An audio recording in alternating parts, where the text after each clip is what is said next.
Praise the lord. పిల్లరా, ఈ యొక్క నూతన ఉదయకాల సమయంలో దీని వాక్యాన్ని చదువుకుందాం. లూకా సువార్త 7వ అధ్యాయము 50వ వచనం.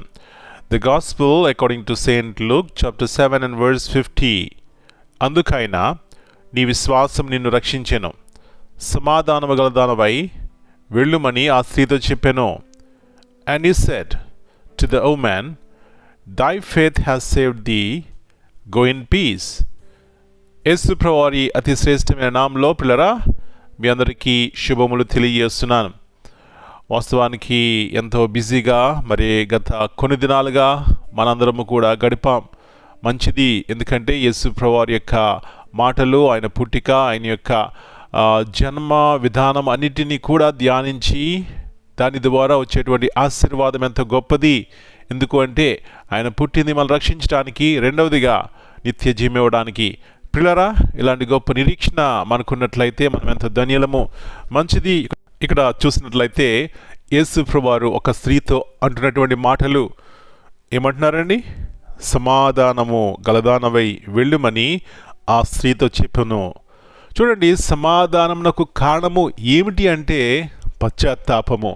చాలామంది జీవితాల్లో చేసిన తప్పును ఒప్పుకోవడానికి, పశ్చాత్తాపడడానికి గర్వమడ్డొస్తూ ఉంటుంది, సిగ్గొడ్డొస్తూ ఉంటుంది, ఏమనుకుంటారో అనుకుంటూ ఉంటారు. పిల్లరా, అలాగున్నట్లయితే వారి జీవితాల్లో సమాధానం ఉండదు. కుటుంబాల్లో చూడండి, కొంతమంది పిల్లలు చేసిన తప్పును ఒప్పుకోవడానికి ఇంకా ఏవేవో తప్పులు చేస్తూ ఉంటారు. వారి జీవితంలో సమాధానం ఉండదు. పెద్దవారిలో కూడా ఒక తప్పు మీద ఒక తప్పు చేస్తూనే ఉంటారు. పిల్లరా, యేసు ప్రభువారు ఆ యొక్క స్త్రీ, బైబిల్ ఏం రాయబడిందంటే పాపాత్మురాలైన స్త్రీ, సరే ఆమె జీవితం ఉన్నటువంటి లోటును చూపెట్టినారు. ఎప్పుడు చూపెట్టారండి? ఆమె పశ్చాత్తాపడింది, కన్నీరు కార్చింది, ఆయన పాదాలు పట్టుకుంది. అబ్బా, సమాధానం ఆమె జీవితంలో ఆ యొక్క తగ్గించుకోవడం ద్వారా, ఒప్పుకోవడం ద్వారా వచ్చింది. నా ప్రియ సహోదరి, ఇక క్రిస్మస్ అయిపోయింది, నూతన సంవత్సరంలో ప్రవేశించబోతున్నాం. అయితే మన జీవితంలో సమాధానము ఉన్నదా? లేకపోతే ఏ విషయాల్లో పశ్చాత్తాపడాలో దాని విషయంలో పశ్చాత్తాపడి ప్రభు పాదాలు పట్టుకున్నట్లయితే ఆయన గొప్ప సమాధానం ఈ సమయంలో ఆయన ఇస్తారు. కాబట్టి ఆ స్త్రీ ఏ సమాధానం కలిగి వెళ్ళిందో ఆ సమాధానం కలిగి మనం కూడా మరి జీవించడానికి దేవుడు కృప చూపెడతారు.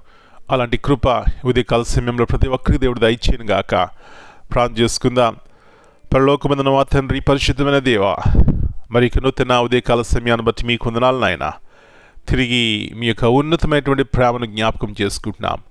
ఒక పాపాత్మురాలైన స్త్రీ మీ వద్దకు వచ్చింది, మీ పాదాలు పట్టుకుంది, కన్నీరు కార్చింది, రోధించింది.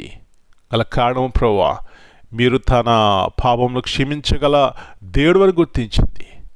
కాబట్టి ప్రభువా, మీరు అంటున్నారు నీ విశ్వాసంని రక్షించను, సమాధానము గలదానవై వెళ్ళమన్నారు.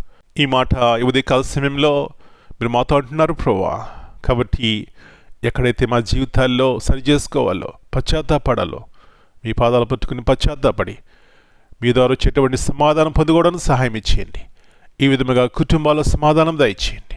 సంఘంలో, సమాజంలో సమాధానం కలిగిన వారమై జీవించడానికి సహాయం ఇచ్చేయమని మీ ఉన్నతమైనటువంటి శిలువ ప్రేమ ద్వారా ప్రభువా మా జీవితాన్ని రక్షించడానికి ఈ లోకంలోకి వచ్చి శిలువ మరణమై మృత్యుంజయుడే లేచినారు. ఆ గొప్ప నిరీక్షణ మా జీవితంలో మేము కలిగి ఉండాలంటే మా యొక్క భావములు, మా యొక్క శాపగ్రస్తమైన జీవితం విడిచిపెట్టాలి. అప్పుడే మా జీవితంలో నిజమైనటువంటి సంతోషం ఉంటుంది. ఇలాంటి కృప ప్రతి ఒక్కరికి దయచేయమని మనం మీ చేతికి అప్పగించుకుంటూ ఈ నూతన సంవత్సరం కొరకు మనం సిద్ధపరచండి. ప్రతి కీడు అపాయాలని తప్పించమని యేసు ప్రభువారి అతి శ్రేష్టమైన నామమును బట్టి ప్రార్థన చేస్తున్నాను తండ్రి. Amen. God bless you all.